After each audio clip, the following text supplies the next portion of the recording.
নমস্কার, সবাইকে স্বাগত আজকের অনুষ্ঠানে। আজকে লাইভ অনুষ্ঠান আপনারা দেখছেন এবং আমরা সবেমাত্র একটা উৎসব শেষ করলাম। আবারও সামনে অনেক উৎসব রয়েছে। সনাতনী রীতি মেনে আমরা উৎসব পালন করি। সনাতন ধর্ম হিন্দু, সনাতন উৎসব আমরা পালন করছি উৎসব আঙ্গিকে। ঠিক সেরকমই যদি চিকিৎসার কথা বলেন তাহলে সনাতন চিকিৎসা হচ্ছে আয়ুর্বেদ। বাট আপনি প্রশ্ন করতে পারেন যে মডার্নাইজেশন কোথায়? NBP Unani and Ayurveda research সেন্টারের হাত ধরে এই সনাতনী চিকিৎসা ব্যবস্থার প্রতি মুহূর্তে experiment, innovation, alternation, addition, subtraction এগুলো হচ্ছে। কেন হচ্ছে, তার কি কারণ?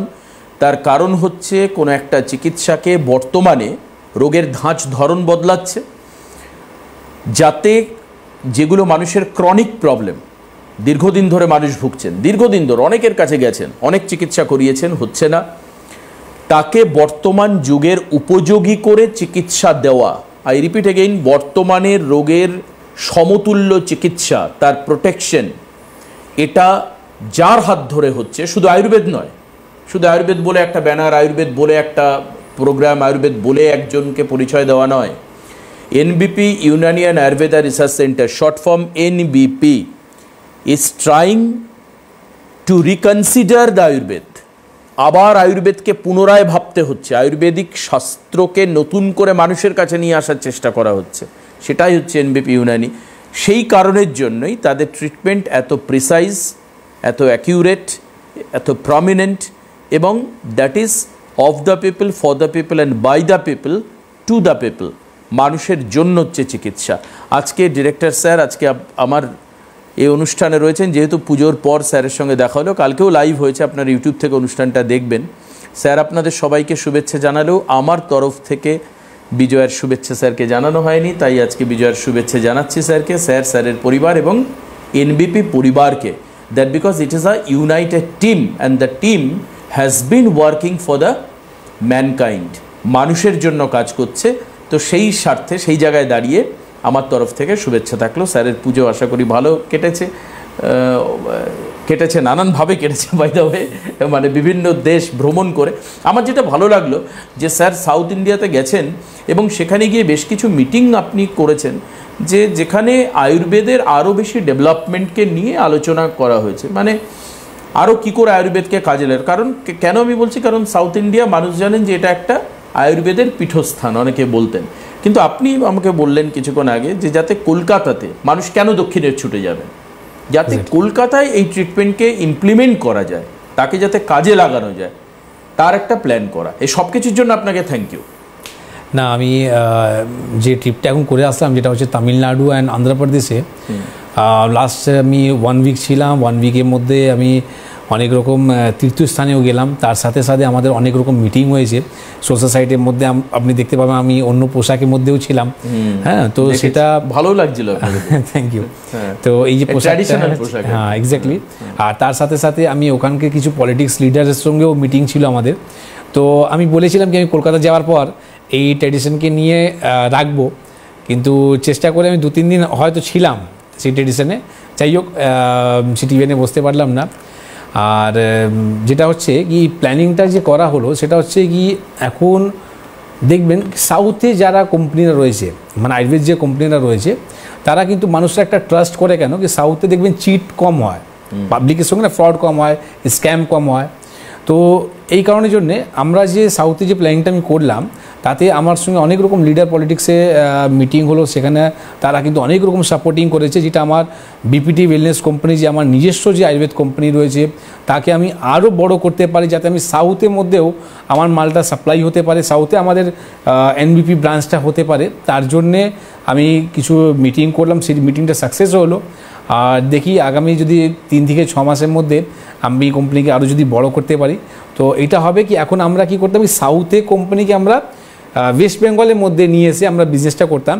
কিন্তু আমার এই মিটিংটা যদি ঠিক মতন যদি সাকসেস হয়, তো আমাদের কোম্পানি কিন্তু এখন মানে ওয়েস্ট বেঙ্গল কোম্পানি কিন্তু এখন সাউথে গিয়ে বিজনেসটা করবে। মানে ভাবছেন কি এটা ওয়েস্ট বেঙ্গলের জন্য সবথেকে বড় জয়, कि साउथे कोम्पानी एसे वेस्ट बेंगल मध्य बिजनेसटा करतो किन्तु एखन वेस्ट बेंगले मैनुफैक्चारिंग हये आर साउथे गिये बिजनेसटा होबे। ठीक है, तो एखाने আমি হয়তো খুব কম মার্জিনে এই কাজটা করলাম, কারণটা হচ্ছে কি আমি চাই কি ওয়েস্ট বেঙ্গলেও কিন্তু মানুষরা যাতে সব জায়গায় যেরকম নাম হয় সেরকম আমি চাই কি সাউথের মধ্যে ওয়েস্ট বেঙ্গলে একটা নাম হয়। আমরাও চাইবো যে ব্যাঙ্গালোর, কেরালা এবং মাদ্রাজ এই তিনটে জায়গায় চেম্বারের স্কেডিউল আমরা খুব তাড়াতাড়ি নিচে লিখতে পারবো, হয়তোবা যদি হয় আমার কাছে এটা ভালো লাগবে, আপনাদেরও আশা করি ভালো লাগবে। যে তো এটা একটা এক্সপ্যানশন। স্যার আজকের টপিক হচ্ছে ভ্যারিকোজ ভেন। আমি যদি টপিকে আসি, ভ্যারিকোজ ভেন নিয়ে আগে অনেক অনুষ্ঠান হচ্ছে, আজকে প্রথম বলা হচ্ছে তা নয়। আরেকবার আমরা জানাবো আজকের দর্শকদের যে ভ্যারিকোজ ভেন হলে মূলত কি প্রবলেম হয় এবং মানুষ কি করে বুঝতে পারবেন, এবং আরেকটা হচ্ছে কোন এজ গ্রুপের মানুষের এই সমস্যাটা বেশি হয়। দেখুন, ভেরিকোজ ভেন যদি তুলনা মতন যদি দেখেন তাহলে বয়স যদি দেখেন তাহলে এটা বলতে পারেন কি আফটার 30 থেকে 35 বছর পরেই কিন্তু এরকম সিমটমসগুলো দেখতে পারেন। এবার সিমটমসগুলো কীরকম হয় এটা পায়ে বা গোড়ালিতে ফিটের এটা দেখতে পারেন কি আপনি শিরাগুলো যেটা বেরিয়ে যায়। ভেরিকোজ ভেনের মধ্যে কি হয়, আপনার ভেনটা কিন্তু লার্জ হয়ে যায়, ঠিক আছে। দেখতে কালারটা কেমন হয়, পার্পল ব্লু মতন একটা আপনার কালারটা দেখতে পান। এর মধ্যে আপনি যদি বলেন কি আমি অনেক রকম কি সাইলেন্ট হয় ভেরিকোজ ভেন। আমি লাস্ট 6 মাস আমি পেশেন্টকে ফলো করছি, যখন পেশেন্টটা আসছে কি ডাক্তার আমার পায়ে ব্যথা হচ্ছে, তো অস্টিওআর্থ্রাইটিস আমরা একটা কমন ভাবি, কিন্তু যখন আমি বলি কি আপনি হাঁটু অবধি আপনার জামাটাকে উঁচু করে আমাকে পাটা দেখান, তো পায়ে আমি দেখতে পাচ্ছি কি এরকম একটা ব্লু লাইন বা আপনার শিরাগুলো যেটা মোটা হয়ে যাচ্ছে পরিষ্কার দেখা যাচ্ছে। তো যখন সিভিয়ার জায়গা পৌঁছে যাবে তখন আপনাকে বলে দেওয়া হয় সার্জারি করতে হবে, বা সিভিয়ার জায়গায় পৌঁছে গেলে তখন আপনাকে পেন হয়। কিন্তু আর্লি স্টেজের মধ্যে ম্যাক্সিমাম পেশেন্ট আমরা পাই সাইলেন্ট, মানে পেশেন্ট বুঝতে পায় না, হয়তো ব্যথা হচ্ছে, তারা হয়তো কোনো রকম ক্যালসিয়াম বড়ি বা ভিটামিন ডি বড়ি খাচ্ছে, কিন্তু ভেরিকোজ ভেনের মধ্যে সিমটমসগুলো কিন্তু টোটালি আলাদা হয়। এবার আপনি দেখতে পাচ্ছেন যে স্কিনের মধ্যে যখন আপনার যে কালার আমরা ছবি দেখাতে পাচ্ছি এইরকম একটা আপনার লাইন আসবে, শিরার যে কালারটা রয়েছে ব্লু বা আপনার নীল কালারে পার্পল কালারে আপনার শিরাগুলো হতে থাকে। এর মধ্যে প্রবলেম যেটা দেখা যায় যারা স্ট্যান্ডিং ওয়ার্ক করে, ধরুন ট্রাফিক পুলিশে কাজ করছে, যা মায়ের বোনরা যে রান্নাঘরে দাঁড়িয়ে কাজ করে, তাদের কিন্তু এই সমস্যাটা আরও বেশি করে দেখা যায়। তো এর মধ্যে কী করতে হয়, যখনই আপনি কোনো দাঁড়িয়ে যদি কাজ করছেন তো সেখানে ব্রেক নেওয়ার চেষ্টা করুন। ধরুন আপনাকে রান্নাঘরে আপনাকে 3 ঘন্টা টানা কাজ আছে, আপনি 1 ঘন্টা কাজ করলেন, তারপরে একটু 5 মিনিট রেস্ট করুন, আবার আপনি 1 ঘন্টা কাজ করলে আপনার 5 মিনিট ব্রেক করুন। তো এইরকম যদি ব্রেক করে করে কাজ করেন তাহলে কী হবে, পায়ের উপরে জোরটা কম পড়বে, শিরা উপরে জোরটা কম পড়বে। এইবার আমি আসছি একদম ডাইরেক্ট ঘুরিয়ে ফিরিয়ে না করে ট্রিটমেন্ট এর কী আছে। ভেরিকোজ ভেনে কি সত্যি কোনো ট্রিটমেন্ট আছে? যেটা ট্রিটমেন্ট যদি বলে ওরা বলে দিয়েছে মডার্ন মেডিসিন কি এর কোনো ট্রিটমেন্ট নেই। আমি তো বলবো কি ট্রিটমেন্ট কাদের আছে, একটা রোগটা বলুন কি এই ট্রিটমেন্ট আছে। তো যাই হোক, তো যেরকম সব ডিজিজের মধ্যে ওরা বলে দেয় কি আমার কোনো ট্রিটমেন্ট নেই, ঠিক ওই রকমই একটা ডিজিজের মধ্যে নাম পড়ে ভেরিকোজ ভেন। এবার আপনাকে বলবো কি কী করে আপনি উইদাউট মেডিসিন ভেরিকোজ ভেনকে কি সত্যি আমরা ভালো করতে পারি। তো দেখুন, আপনাকে আমি একটা বাড়িতেই বলবো, একটা ফর্মুলা বলবো, সেটা আপনি করতে চালু করুন, যেখানে আপনি দেখতে পারবেন প্রথম দিন থেকেই আপনার পেশেন্টে 5 থেকে 10% কিন্তু ইমপ্রুভমেন্ট হতে চালু হয়ে যাবে। আমি বলবো না 100%। ফার্স্ট ডে একদিন যদি আপনি করতে চালু করেন তাহলে 5 থেকে 10% যদি আপনার দেখছেন কি আমার লাভ হচ্ছে, তাহলে আপনি এটা কন্টিনিউ করে যাবেন। ঠিক আছে, কি করতে হবে, 2 রকম আপনি একটা বালতি কিনবেন। ঠিক আছে, একটা যে বালতিটা হবে সেই বালতিতে আপনার গরম জল থাকবে, আর একটা বালতিতে যেটা থাকবে সেটা 12 ডিগ্রি আপনার জল থাকবে, মানে ঠান্ডা জল থাকবে। ঠিক আছে, তো আপনার একটা গরম জল একটা ঠান্ডা জলে আপনার 2টো বালতি করলেন। এইবার এই শিডুলটা কি, গরম জলের মধ্যে পাটাকে আপনাকে ডুবিয়ে রাখতে হচ্ছে। কমেন্ট 4 মিনিটস, 4 মিনিটে। আর 1 মিনিট আপনি কি করছেন, ঠান্ডা জলের মধ্যে পাটা ডুবিয়ে রাখছেন। ঠিক আছে, তো 4 মিনিট গরম জল, 1 মিনিট ঠান্ডা জল। এই যে শিডিউলটা আছে না, এই শিডিউলটা কবার চলবে, আপনাকে প্রায় 5 থেকে 6 বার, মানে আধ ঘন্টা আপনাকে করতে হচ্ছে।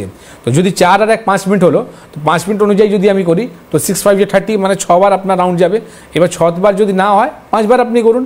আধ ঘন্টা যদি আপনি করতে চালু করেন, 5 থেকে 10% যদি আপনার ইমপ্রুভমেন্ট হয়, এটা আপনি কন্টিনিউ করে যান। এইবার 1 মাস করার পর আপনি অনেকটা ইমপ্রুভমেন্ট পাবেন, কিন্তু এটা যতক্ষণ ফিনিশড হবে না ততক্ষণ কিন্তু এটা কন্টিনিউ করেই যাবেন। তাহলে একটা সময় আসবে যে দেখবেন কি আপনি ভেরিকোজ ভেন থেকেও কিন্তু ভালো হতে পেলেন উইদাউট এনি সার্জারি। তো এইরকম যে টিপসগুলো আছে না, এই রকম যদি ফর্মুলাগুলো যদি পেশেন্টরা যদি ব্যবহার করতে চালু করে দেয়, তা আমার মনে হয় না কি আমরা কথাতে যে সাউথে যাই ট্রিটমেন্ট করতে গেলে, তো আমার মনে হয় একটা সময় আসবে কি সাউথের লোকটাও কিন্তু এবার পাঠাবে কি আপনি ওয়েস্ট বেঙ্গলে যান, ঠিক আছে, সেখানে আপনি ট্রিটমেন্টটা পাবেন। তো এই কারণের জন্য যারা পলিটিক্স লিডাররা যারা আমার সঙ্গে যে মিটিং করে না, সেটা কারণটা হচ্ছে এইরকম ফর্মুলাগুলো আমরা দিতে পারি। স্যার একটা কথা বলবো, কিছু অন্যভাবে নেবেন না তো? সিরিয়াসলি বলছি, আপনি একটা বছর ওয়েট করুন, এইভাবে প্রোগ্রাম করতে থাকুন। আমি আগামী 1 বছর পর চেষ্টা করব প্লাস্টিকের গামলা এবং বালতির কোম্পানি করা গেলে আই উইল বি দ্যাট আমি টাই আপ করবো এনবিপির সঙ্গে। স্যারের এই টিপস এখনো পর্যন্ত বেঙ্গলে ফেমাস টিপস, তার সঙ্গে কোনোটাই যুক্ত থাকছে গামলা, কোনোটাই যুক্ত থাকছে বালতি। মানে আপনি চিন্তা করুন, সাধারণ মানুষ হাউস হোল্ডে যে জিনিস ব্যবহার করে সেটা দিয়ে ট্রিটমেন্টের কথা উনি একটা এই প্ল্যাটফর্মে বসে মানুষকে বলে দিচ্ছেন। তার মানেটা কি? এর উল্টো দিক থেকে যদি আমি অন্যভাবে দেখি, তার মানে এনবিপি ডিরেক্টলি এটা চাইছে না বা এটা প্রচার করবার জন্য বা এটা প্রমোট করবার জন্য বসছে না যে আপনারা যারা রয়েছেন অনুষ্ঠান দেখছেন সবাই এনবিপিতে আসুন। এই টিভিতে প্রোগ্রাম চলা মানে এটা নয় যে হেল্পলাইন নাম্বার এক্ষুনি ফোন করে আমার কাছে এক্ষুনি আসুন। I have several examples from several days, বিভিন্ন দিনের বিভিন্ন উদাহরণ। আপনি পুরনো প্রোগ্রাম দেখুন, এরকম অনেক কমন রেমিডিস যেটা এখান থেকে ডক্টর শর্মা বলে দেন। তার মানে কি, এটা যদি করে কারোর ভালো থাকে, আচ্ছা আপনি বলুন তো, তাহলে কেউ এনবিপিতে আসবে না? কিন্তু স্যার এটা এখান থেকে বলছেন, এই গাইডলাইন দিচ্ছেন, মানে it is completely a non commercial agenda. হ্যাঁ, যার অনেক ক্রনিক প্রবলেম, যার এতে হচ্ছে না প্রবলেম করে ধরুন 100 জন করলেন, তার মধ্যে 20 জন ঠিক হয়ে গেল, 20 জন আসবে না? যে 80 জন মানুষের প্রবলেমটা সাস্টেনেবিলিটিতে থাকছে, থেকে যাচ্ছে, তারা আসুন, তার ট্রিটমেন্ট হবে, প্রথমেই নয়। তার মানে এজেন্ডা ইজ ক্লিয়ার। এনবিপি চাইছে না যে আপনার সাধারণ ছোটোখাটো কোনো প্রবলেম নিয়ে আপনি আমার কাছে আসুন, আমি আপনাকে অনেক অনেক ওষুধ দিই, অনেক অনেক ভিজিট নিই। No, agenda is clear. যার কমপ্লিকেশনস আছে তিনি আসুন, বাদ বাকিরা হোম রেমিডিতে সুস্থ থাকুন। অসাধারণ, থ্যাংক ইউ, অসাধারণ। It's an outstanding phenomenal agenda, যেটা মানে আমি নানা করে 10,000-এর উপর কি 30,000 হয়তো প্রোগ্রাম করেছে এখানে বসে, but I haven't seen such kind of a man who is telling such kind of advices and remedies to the people, যার মাধ্যমে আপনি নিজেকে সুস্থ করতে পারবেন। So it is enormous. আমি এবার আপনাদের ফোন নেব। কে রয়েছেন ফোনে? হ্যালো, হ্যাঁ বলুন, কে বলছেন? আচ্ছা, সুগার হচ্ছে 8 বছর। কার? আপনার? 12 বছর। আপনার? হ্যাঁ, আচ্ছা আচ্ছা, আপনি একটা মিনিট আমায় বলুন, আপনি কোথা থেকে বলছেন, নামটা কি, তারপর বাদ বাকিটা আপনি স্যারের সঙ্গে বলুন, উনি শুনছেন। হ্যাঁ, হুগলি থেকে বলছেন? আচ্ছা, হ্যাঁ, ঝাড়খণ্ড থেকে বলছেন? আচ্ছা আচ্ছা, রাইট, বলুন। হ্যাঁ, আচ্ছা, সুগার হচ্ছে কত বছর? 8 বছর। কোলেস্টেরল 12 বছর। থাইরয়েড 20 বছর। ওরে বাবা, কি আপনি এখন সুগার, থাইরয়েড আর কোলেস্টেরল 3টে ওষুধ খাচ্ছেন তো? চলতে পারে এইভাবে কি একসঙ্গে? এবং কি নির্মূল হবে? দেখুন, আমি এর কথাই আপনাকে বলতে চাইছিলাম, যেটা হচ্ছে আপনি হয়তো বলে ফেলেছেন। দেখুন, প্রথম আপনাকে বলবো কি, আপনার সুগার যেটা রয়েছে 12 বছরে, কোলেস্টেরল বললেন আপনি প্রায় 20 বছর ধরে, থাইরয়েড বলছেন আপনি 8 বছর ধরে। তো আপনি অনেক তো ক্যাজুয়ালি আপনি বললেন, কিন্তু আপনি জানেন না কি এই যে ওষুধগুলো আপনি যে খাচ্ছেন না, তার একটা সাইড ইফেক্টের জন্যে আস্তে আস্তে করে আপনার হয়তো ওষুধের গ্রাফ কিন্তু আরও বাড়াতে হবে। আজকে হয়তো আপনি সুগারের ওষুধ খাচ্ছেন, কোলেস্ট্রলের ওষুধ খাচ্ছেন, থাইরয়েড ওষুধ খাচ্ছেন, কিছুদিন পর আপনাকে দেখা যাবে কি আপনাকে প্রেশারের ওষুধ খেতে হবে, আপনাকে কিডনি খারাপ হয়ে যাচ্ছে, কিডনির ওষুধ খেতে হবে, লিভারের ওষুধ খেতে হবে। তো আপনি যে জন্ম নিয়েছেন না, এই 20 বছর 12 বছর ধরে ওষুধ খাবার জন্য নয়। যদি আপনি আমার প্রোগ্রামটা যদি ফলো করতেন, সত্যি যদি আপনি আমার প্রোগ্রামটা দেখতেন, তাহলে আমার মনে হয় আপনি কিছুটা আমার ফর্মুলাটা ইউজ করার পর আপনি জানতে পারতেন কি আমি বলেছিলাম কি সুগারের জন্য মিষ্টি ফল আপনি খেতে পারেন। তো আমার মনে হয় আপনি আম অবশ্যই আপনি খেয়েছিলেন, কিন্তু ব্যাড লাক আপনি এখনও ওষুধ উপরে ডিপেন্ডেন্ট রয়েছেন। তো আমি বলবো কি এইগুলো আপনি যে প্রবলেমটা রয়েছে না, এই প্রবলেম থেকে বেরোনোর চেষ্টা করুন। মানে যে দলদলটা রয়েছে, এই দলদল থেকে বেরোনোর চেষ্টা করুন, নাহলে আগামী দিন আপনার শরীর নষ্ট হয়ে যাবে। কারণটা হচ্ছে কি আপনি যে ওষুধগুলো খাচ্ছেন, অর্গানগুলোর উপরে খারাপ একটা ইফেক্ট পড়ছে। আর এইরকম যদি ফ্লাকচুয়েট করতে থাকে, সুগার হোক, কোলেস্টেরল হোক, থাইরয়েড হোক, ফ্লাকচুয়েট করলেই আপনার কিন্তু সমস্যাগুলো আরও তৈরি হবে। তো পুরোপুরি নির্মূল যদি করতে চান, তো আপনাকে করণীয় কী রয়েছে, ঝাড়খণ্ড থেকে বলছেন তো আপনি আপনি আসতে পারেন আসানসোলে আগামী শনিবার দিনই, মানে 11 তারিখে আমি নিজে থাকবো আসানসোলে। তো সেখানে আপনি কি করবেন, কারেন্ট আপনি রিপোর্টটা করবেন, লিপিড প্রোফাইল রিপোর্টটা করান, থাইরয়েড রিপোর্টটা করান, TSH রিপোর্ট, তার সাথে সাথে আপনি সুগারে ফাস্টিং আর PP রিপোর্টটা করাবেন। আর কী ওষুধ খাচ্ছেন সেই দিন সব ওষুধ আপনি নিয়ে আসবেন। প্রথম দিন থেকে আপনার সব ওষুধ খাওয়া বন্ধ। 8 বছর 20 বছর 10 বছর ধরে ওষুধ খাচ্ছেন তো সব ওষুধ বন্ধ করে দেবো আপনার, ঠিক আছে? আর 1 মাস পর আবার আমি যাব, প্রত্যেক মাসেই আসানসোল চেম্বার আমি মাসে একবার করে করি। তো যখনই পরের মাসে যখন আপনাকে যাবো আপনাকে রিপোর্ট করে আনতে বলবো, আর আপনার রিপোর্টে দেখবেন সব রিপোর্ট নর্মাল আছে, ঠিক আছে?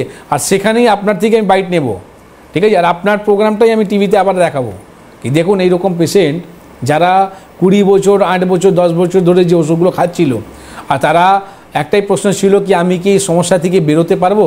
তো দেখে নিন আপনার রিপোর্ট বলছে, আমি কেন বলবো? আপনার রিপোর্ট বলে দেবে কি আপনি বেরোতে পারবেন, ঠিক না? তো আপনি একটু যদি আমাদের প্রোগ্রামগুলো ফলো করেন, তো আমি যে কথাগুলো বলি না সেটার উপরে একটু ডিপেন্ডেন্ট থাকুন কি আমি কি বলছি। যেরকম বলেছিলাম কি আপনাকে সালাদ খেতে হবে, ফ্রুটস খেতে হবে, আমাদের লাইফস্টাইলটা কীরকম মেনটেন করতে হয়, অনেক রকম আপনি বলেছি কি আপনাকে কীরকম আর্থিং নিতে হবে। তো এই যে কথাগুলো যদি আপনি ফলো করতে থাকেন তাহলে আমি মনে হয় এই ছোটো মোটো সমস্যা থেকে তো আপনি এমনি বেরিয়ে যাবেন। কিন্তু আপনি যে ডিপেন্ডেন্ট রয়েছে মেডিসিন উপরে সেটাকে ছাড়ানোর জন্য আপনাকে বললাম কি আপনি আসানসোল চেম্বারে অবশ্যই 11 তারিখে দেখা করবেন। 11 তারিখের পর থেকে আমরা 1 মাস পরে এই ভদ্রলোক ঠিক থাকলে আপনি সেই বাইটটাই দেবেন। আর আমি স্যারকেও একটা অনুরোধ করব আমাদের তরফ থেকে, আজকের এই প্রোগ্রামের এই অংশটুকু, it is a unique stand. আজকে 4 তারিখ মাথায় রাখুন, 4/10 আজকের প্রোগ্রামের এইটুকু ফুটেজ কেটে আমরা সেদিন পাশাপাশি দেখাবো যে আজকে আপনি কি বলেছিলেন, সেদিন কি হলো। আপনাকে এগ্রি থাকতে হবে আমার সঙ্গে, দেন ডেফিনেটলি NBP মানুষের কাছে ওই আয়ুর্বেদিক ওষুধ ডাক্তার এই ব্যাপারটা নয়, it is a large conception, আপনাকে বুঝতে হবে। আজকের এই অংশটুকু আমরা দেখাবো, সঙ্গে ওনার বাইট দেখাবো যেটা উনি তুলবেন ফোনে 1 মাস পরে, মানে 11 তারিখের পর 1 মাস পরে নভেম্বরে গিয়ে। তারপর আপনারাই বুঝতে পারবেন এটা কি বলুন তো। আজকে এই যে লাইফ চ্যালেঞ্জ, এটাকে বলা হচ্ছে চ্যালেঞ্জ নেওয়া। একটা লোক আপনি চিন্তা করুন 8 বছর 10-20 বছর ধরে উনি ওষুধ খাচ্ছেন এবং বলছেন 3টে রোগ নিয়ে কি বাঁচা যায়, এর কি সমাধান হবে? এই দুটো প্রশ্ন ওনার ছিল, 3টে সমস্যা নিয়ে। দেখা যাক কি হয়, লেটস হোপ বেস্ট শো। কি হয় আপনাদেরকে দেখাবো নভেম্বরের 15 তারিখের পরে। আরেকজন রয়েছেন ফোনে, কে আছেন ফোনে? হ্যালো হ্যালো হ্যালো, হ্যাঁ বলুন ম্যাডাম, কোথা থেকে বলছেন আপনি? আমি বর্ধমান থেকে বলছি। বর্ধমান থেকে, বলুন কি কার জন্য? আপনার জন্যই কি? হ্যাঁ আমার জন্য। বেশ, বলুন কি হয়েছে, শুনছেন স্যার, বলুন আপনার কি প্রবলেম বলুন। আমার ঘুমের টাইমে ঘুম আসলেই আমার পেটের মধ্যে একটা কিছু অস্বস্তি হয়, আর এই বাঁ পাটায় অস্বস্তি হয়, ঘুম ধরে না। আচ্ছা, ঘুমের সময় হয়, এমনি সময় হয় না? না। আচ্ছা, এই কতদিন ধরে হচ্ছে এটা? এটা হয় অনেক দিন থেকে হচ্ছে, মাঝে মধ্যে ভালো থাকে আবার মাঝে মধ্যে গন্ডগোল করে। পেট পরিষ্কার হয় না, ওটা তো প্রবলেম বটেই। সারাদিনে কবার যান আপনি? কোনোদিন 2-3 যাই, কোনোদিন যাই না। বা অনেক সময় এটা দেখতে পেয়েছেন কি আপনার স্টুলের সঙ্গে সারা সারা আমাশা বেরোচ্ছে? হ্যাঁ, আমাশা ক্রনিক। এটার জন্য আপনার এই প্রবলেমটা হচ্ছে। আপনার যে পেটে যে অস্বস্তি ভাবটা যে হচ্ছে না, এটা IBS এর সমস্যা আছে, মানে ইরিটেবল বাউল সিনড্রোম। আপনার যদি IBS এর সমস্যা থাকে তাহলে দেখবেন আপনার ঘুম ঠিক মতন হবে না, পেটে সবসময় একটা অস্বস্তি ভাব হবে, পেটটা কামড়াতে থাকবে। অনেক সময় দেখলেন আপনি সারাদিনে 4-5 বার হলো, আবার আপনি দেখবেন আপনার হলোই না। তো পেট হচ্ছে শরীরের ইঞ্জিন। আপনার যদি পেটে যদি সমস্যা থাকে তাহলে দেখুন রিলেটেড কোথায় আপনার ঘুম ঠিক মতন হচ্ছে না। ঘুম কখন হবে? যখন আপনি সুস্থ থাকবেন। আপনি যদি ফিট নেই তাহলে আপনার ঘুম কিন্তু আসবে না, ঠিক আছে? তো আপনি অসুস্থ রয়েছেন, তো আপনাকে টার্গেট করতে হবে কি এই যে ঘুম আমার কি করে আসবে সেটা নয়, আপনি কি করে আপনার ইঞ্জিনটাকে ঠিক রাখবেন, তাহলে আপনার বগিগুলো কিন্তু চলবে, ঠিক আছে? তো এই যে আপনাকে দেখুন এখান থেকে আপনার যে ডায়াগনোসিসটা আমি করে দিলাম, এখানে বসে বসে রুগীকে না দেখে শুধু আপনার কথা অনুযায়ী আপনাকে যা প্রশ্নগুলো করলাম সেটা আপনি নিজেই বলছেন কি আমার এই সমস্যাগুলো হচ্ছে। তো আজ থেকে আপনি নিয়ম করুন কি আপনাকে খাবার মধ্যে ননভেজটাকে আপনি অ্যাভয়েড করবেন, পেটকে ঠান্ডা রাখার চেষ্টা করবেন। যদি পাকা বেলে যদি শরবত পাওয়া যায় সেটা আপনি অবশ্যই খাবেন, কারণটা হচ্ছে কি বেল হচ্ছে আমাশা শত্রু। তো আপনি পাকা বেলে শরবত খান, পেটকে ঠান্ডা রাখার চেষ্টা করুন। আর বর্ধমানে যে চেম্বারটা রয়েছে সেখানে এসে দেখা করুন, যাতে এই প্রবলেম থেকে বেরোতে পারে। নাহলে আপনাকে আমি এখান থেকে বলে দিচ্ছি কি আপনি সাইকিয়াট্রিস্ট ডাক্তারকে আপনাকে দেখাতে হবে। ঘুম আসছে না আর আপনার যে প্রবলেমটা রয়েছে প্রবলেমের কোনো সলিউশন নেই। তো ম্যাক্সিমাম কেসে দেখা যায় কি যাদের আইবিএস সমস্যা রয়েছে তাদের আপনি যে এরকম পরেশান হয়ে আপনি ডাক্তারকে ফোন করবেন কি আমার ঘুম আসছে না, তারা হয়তো ঘুমের বড়ি দেবে বা আপনাকে বলবে যে আপনি সাইকিয়াট্রিস্টকে দেখান, আপনার কোনো রোগ নেই, মনের রোগ আপনার রয়েছে। কিন্তু আপনার মনের রোগ নয়, আপনার সত্যি রোগ আছে, এই কারণের জন্য আপনার ঘুম আসছিল না। ঠিক আছে, তো আপনি এইরকম সাইকিয়াট্রিস্ট ডাক্তারকে না দেখিয়ে যদি রোগের সমাধান যদি পেতে চান তাহলে আয়ুর্বেদকে গ্রহণ করুন। কিন্তু আপনি শুনে কি করে বলে দিলেন যে ওনার আমার সব প্রবলেম রয়েছে? এইটাই তো আমি তো অবাক হয়ে যাচ্ছি। যে প্র্যাকটিস সারাদিন যে পেশেন্টের দেখি এটাই হচ্ছে নলেজ। মানে ঘুমানোর সময় পেটে ব্যথা, আমি ভাবছিলাম কি নার্ভের কোনো প্রবলেম কিনা, তো আপনি দেখলাম ঠিক জিজ্ঞেস করলেন যে পেটে আম আছে কিনা। তার থেকে আয়ুর্বেদের অসাধারণ ট্রিটমেন্ট আছে, ডেফিনেটলি আপনার চিকিৎসা হবে। কে আছেন পরের ফোনে? হ্যালো। হ্যালো, হ্যাঁ বলুন। আমি অমিত চক্রবর্তী বলছি। নমস্কার। তো কোথা থেকে বলছেন অমিত বাবু? আমি বলাগড়, হুগলি থেকে বলছি। বলাগড়, হ্যাঁ বেশ, বলুন কি হয়েছে আপনার? এটা আমার পায়ের সেতি আছে শুধু এক জায়গায়, হাতের কিছু অংশে সেতি সাদা সাদা দাগ আছে। আচ্ছা আচ্ছা আচ্ছা। তা এগুলো কি ট্রিটমেন্টের মাধ্যম দিয়ে সারবে? অবশ্য সারবে, কিন্তু আগে আপনি এটা বলুন কি আপনার মনে আছে কোনোদিন আপনি মাছের উপরে দুধ খেয়েছিলেন বা দুধের উপরে মাছ খেয়েছিলেন? হ্যাঁ, সে তো খেয়েছি। সেখান থেকে এই সমস্যাগুলো আপনার উৎপন্ন হয়েছে। তো ফার্স্ট আপনাকে চিকিৎসা আছে, এটা পরের কথা। এই রোগটা হলো কেন সেটা আপনাকে আমি বলে দিলাম। ঠিক আছে, তো এই ভুলটা আর আপনি করবেন না। আর যার সঙ্গে আপনি দেখা করবেন সবাইকে কিন্তু একটা অ্যাডভাইসটা দেবেন কি যেই দিন আপনারা মাছ খাবেন সেই দিন কিন্তু দুধ খাবেন না, আর যেই দিন আপনি দুধ খাবেন সেই দিন কিন্তু মাছ খাবেন না। মাছের উপরে দুধ বা দুধের উপরে মাছ খেলে তাহলে কিন্তু আপনার সেটি 100% আপনার হবে। ঠিক আছে, তো এইটা আপনি প্রথম আপনি বন্ধ করুন। আর দ্বিতীয় আপনার যে প্রশ্ন ছিল কি এর চিকিৎসা আছে কিনা, তো অবশ্যই চিকিৎসা আছে। সেতি রোগের যে চিকিৎসাটা যদি আপনি বলেন তো আয়ুর্বেদ মধ্যে আছে। আমি কেন বলে রাখি কি আপনাকে প্রোগ্রাম স্টার্ট করার আগে একটা কথা বলেছিলাম কি মডার্ন মেডিসিনে কোনো রোগের চিকিৎসা নেই। যেরকম আজকে ভেরিকোজ ভেনের কথা বললাম কি এর কোনো ট্রিটমেন্ট নেই, ঠিক ওই রকম সেতির কোনো ট্রিটমেন্ট নেই। তারা স্টেরয়েড ওষুধ দেয়, নেবার পর কী হয় কি আপনার রোগটা একটা জায়গা বেঁধে রয়েছে, যেই দিন ছাড়বে না হু করে বেড়ে যাবে। দেখবেন এক একটা ট্রিটমেন্ট আছে রুগীদের এক সামান্য জায়গায় ছিল কিন্তু আস্তে আস্তে দেখবেন পেশেন্টের পুরো মুখ ভর্তি হয়ে গেল, পুরো গা হাত ভর্তি হয়ে গেল। তো এইরকম পুরো শরীরের মধ্যে ছড়িয়ে যাবে। তো আমি আপনাকে বলবো কি ফার্স্ট আপনি আয়ুর্বেদ ট্রিটমেন্টটা করুন। সেখানে করলে কী হবে আপনার যে সাদা যে পার্টটা রয়েছে না সেটাকে হালকা হালকা লালচে ভাবটা হবে। লালচে ভাবের পর আপনার যে স্কিনের যে কালারটা রয়েছে সেই কালারের মধ্যে আস্তে আস্তে দেখবেন মিশতে চালু হয়ে যাবে। স্পট স্পট আপনার দাগগুলো বেরোবে, স্পট স্পট দাগগুলো আস্তে আস্তে দেখবেন পুরো ফিল আপ হয়ে গেল। তো সেটি ট্রিটমেন্ট আছে। ঠিক আছে, আর রোদ লাগাতে হবে আপনাকে। ঠিক আছে, আপনাকে বলে দেবো ট্রিটমেন্টটা কী রকম কী থাকতে হবে। আপনি হুগলি থাকেন তো হুগলিতে আমাদের বেলুড়ে চেম্বার আছে, আপনি যদি পারেন বেলুড়ে এসে দেখা করতে পারেন, বা আপনি ওইদিকে যদি আরামবাগ যদি সুবিধা হয় তাহলে আপনি আরামবাগেও দেখাতে পারেন, যেখানে আপনার সুবিধা হবে আপনি এসে দেখাতে পারেন। আর এর জন্যে যদি আপনি কোনো রিপোর্ট যদি করতে পারেন সেটা হচ্ছে একটা সামান্য একটা আইজি রিপোর্টটা করে নিন। ঠিক আছে, আইজি একটা ব্লাড রিপোর্ট আছে, এই রিপোর্ট করলে আপনি জানতে পারেন শরীরের মধ্যে অ্যালার্জি আছে কিনা, বাস এই রিপোর্টটা করে আনবেন। একদম। আমি একটু চেম্বারগুলো বলে দিই, যিনি আছেন ফোনে একটু অপেক্ষা করুন, আপনি চেম্বারগুলো জেনে নেওয়াটা দরকার।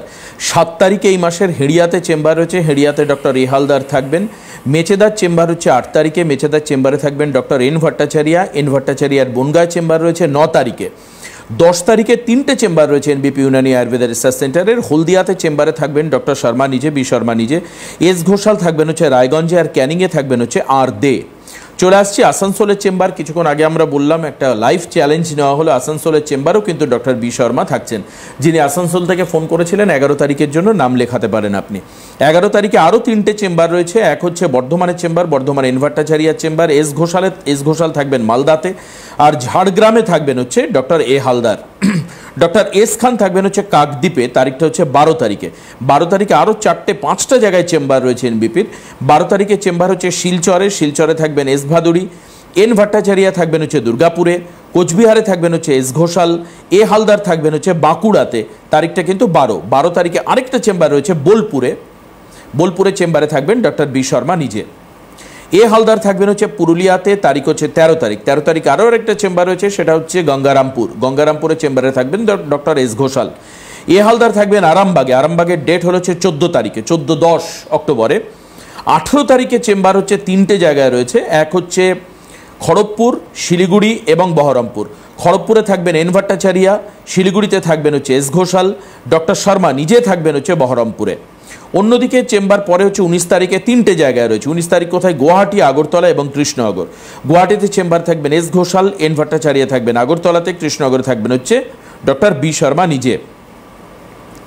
কৃষ্ণনগরের চেম্বারটায় স্যারমন অনেকদিন পড়ে যাচ্ছেন, ইটস আ ভাইটাল চেম্বার। হ্যাঁ, বহরমপুর কৃষ্ণনগর দুটোই, বহরমপুর কৃষ্ণনগর দুটোই মাথায় রাখবেন। ডক্টর শর্মা যাচ্ছেন, এখানে মানুষের অনেক দিন ধরে ডিমান্ড ছিল। এই দুটো চেম্বারে ডেফিনেটলি আপনারা আসবেন যাদের ক্রনিক ক্রিটিক্যাল প্রবলেম, দীর্ঘদিন ধরে ভুগছেন, পেটের সমস্যা, এই যে যেমন একটু আগে মনে করিয়ে দিল, বিশেষ করে এই ব্যাপারে যারা, কারণ পেট কিন্তু রোগের আতুর ঘর, মাথায় রেখে অবশ্যই আপনারা নাম লেখাবেন। 27 তারিখে চেম্বার হলো হচ্ছে আলিপুরদুয়ারে। আলিপুরদুয়ারে চেম্বার হচ্ছে এস ঘোষাল থাকবেন, এন ভট্টাচার্য থাকবেন হচ্ছে জামশেদপুরে। তারিখ হচ্ছে 2/11 অর্থাৎ 2 নভেম্বর। 11 তারিখে চেম্বার রয়েছে দিল্লিতে, দিল্লির চেম্বার হচ্ছে এ হালদার থাকবেন। এস ঘোষাল তার চেম্বার হচ্ছে ডিব্রুগড়, ডিব্রুগড়ের চেম্বার হচ্ছে 17 তারিখে। এই হচ্ছে কামিং শিডিউল। এছাড়া মধ্যমগ্রাম, উত্তর 24 Pargana head office, registered office, সেখানে চেম্বার রয়েছে। কলকাতায় চেম্বার রয়েছে এবং হাওড়াতে বালি, বেলুড়, বাল্টিকুড়ি বাজার, এই সমস্ত জায়গাতেও চেম্বার রয়েছে। যারা নাম লেখাবেন ইমিডিয়েট নিচের দেওয়া যে নাম্বার 9830235527 এবং সেম নাম্বার, লাস্টের নাম্বারটা 37, এই নাম্বারে আপনারা ফোন করবেন, যে নাম্বার অলরেডি কন্টিনিউয়াস টিভি স্ক্রিনের নিচে যাচ্ছে, দেখুন সাদার মধ্যে লাল দিয়ে লেখা। এই নাম্বারে ফোন করে নাম আপনাকে এনরোল করতে হবে, অর্থাৎ নাম লেখাতে হবে, নাম কনফার্ম করতে হবে, বুক করতে হবে। এই নাম্বারগুলো লিখে রাখুন। কে আছেন ফোনে? হ্যালো, হ্যাঁ বলুন, কে বলছেন? বলুন না। হ্যালো, হ্যাঁ বলুন, শুনতে পাচ্ছি। কোথা থেকে বলছেন? আমি জয়নগর থেকে বলছি, জয়নগরের খাকুরদা থেকে, স্বপন মন্ডল খাকুর। আজ কি হয়েছে দ্রুত বলুন, সময় কম।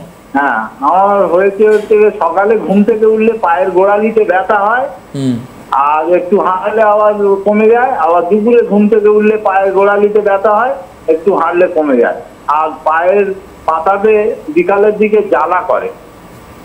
পাটা কি ফুলেও যায়? না, ফোলে না। আচ্ছা, এটা কবে থেকে হচ্ছে আপনার? এই মাস 6 হচ্ছে ধরুন। মাস 6। তো ইউরিক অ্যাসিড রিপোর্ট আপনি করেছিলেন? না, কোনো রিপোর্ট করিনি, কিন্তু ওই অনেক হোমিওপ্যাথি ওষুধ খেয়েছি। রিপোর্ট না করে ওষুধ খান কেন আপনারা? ওটা তো সাইড ইফেক্ট হয়ে যাবে আপনার। আপনি একটা ব্লাড রিপোর্ট করুন, রক্ত পরীক্ষা করুন, ইউরিক অ্যাসিড রিপোর্টটা করবেন, আর ভিটামিন ডি আপনি রিপোর্টটা করবেন, ঠিক আছে? আর কিছু রিপোর্ট আপনার লাগবে না, শুধু দুটো রিপোর্ট করলে আপনার হয়ে যাবে। এই দুটো রিপোর্ট করুন। যদি রিপোর্ট করে যদি কালকের মধ্যে আপনি রিপোর্ট পেতে পারেন তো আপনার সুখবর আছে। যেটা আমি বলেছিলাম কি প্রত্যেক মাসে কিন্তু আমি একদিন করে কলকাতাতে দেব, তো সেই ডেটটা হচ্ছে কালকে। আগামীকাল মানে 5 তারিখে আমি আর যে ল্যান্সডাউনে শিশুমঙ্গল হসপিটালে ঠিক উল্টো দিকে যে আমার ক্লিনিকটা রয়েছে সেখানে আমি প্রত্যেক মাসে থাকি। তো সেই রকম কালকে আমি ডেটে থাকবো। যদি আপনার রিপোর্ট যদি এসে যায় তো সেই রিপোর্টটা নিয়ে আপনি দেখা করুন, তাতে আপনি সমস্যা থেকে বেরোতে পারেন। এই রকম যে ওষুধগুলো আপনি খান তারা আপনার লাভের জায়গা ক্ষতি হয়ে যাবে। তো এখন আপনি কী করণীয় রয়েছে, আপনি করবেন মসুর ডাল, ঢেঁড়স, টমেটো, এইটা আপনি খাবেন না। এর সাথে সাথে পা ঝুলিয়ে আপনি বসবেন না। যখনই আপনাকে বসতে হয় সামনে একটা চেয়ার রাখবেন, টুল রাখবেন, সেটা পাটাকে তুলে বসবেন। আর রাত্রিবেলা শোবার সময় আপনার পাটা উঁচু থাকবে, মানে মাথা অনুযায়ী পা আপনার উঁচু থাকবে, পায়ের নিচে বালিশটা দেবেন। সিম্পল আমরা হসপিটালের মধ্যে যে টিপটা করি প্রত্যেক পেশেন্টে, কী করি আমরা বেডকে নিচে কি করব, যেখানে আমার পা থাকবে পায়ের সাইড নিচে দুটো ইট লাগিয়ে দিই, ঠিক আছে? যাতে কি হয় আমাদের নেফ্রনটা কিন্তু ভালো কাজ করে। এবার দেখুন আপনার ইউরিক অ্যাসিড কোথায় আর নেফ্রন মানে কিডনিটা কোথায়। সামান্য একটা ব্যথা কিন্তু আপনার কিডনি নষ্ট করতে পারে, ঠিক না? তো আপনাকে যেটা বললাম সেটা করুন। আর এই ব্লাড রিপোর্টটা করে আপনি যদি পারেন এই ল্যান্সডাউন চেম্বারে আপনি দেখা করুন, ওইটা আপনি জয়নগর থেকে একদম সামনে পড়বে। বেশ, আজকে এখানে শেষ করব, আবারও আগামী অনুষ্ঠানে দেখা হচ্ছে। আজকে অনেক অনেক ধন্যবাদ ডক্টর শর্মাকে। নমস্কার সবাইকে।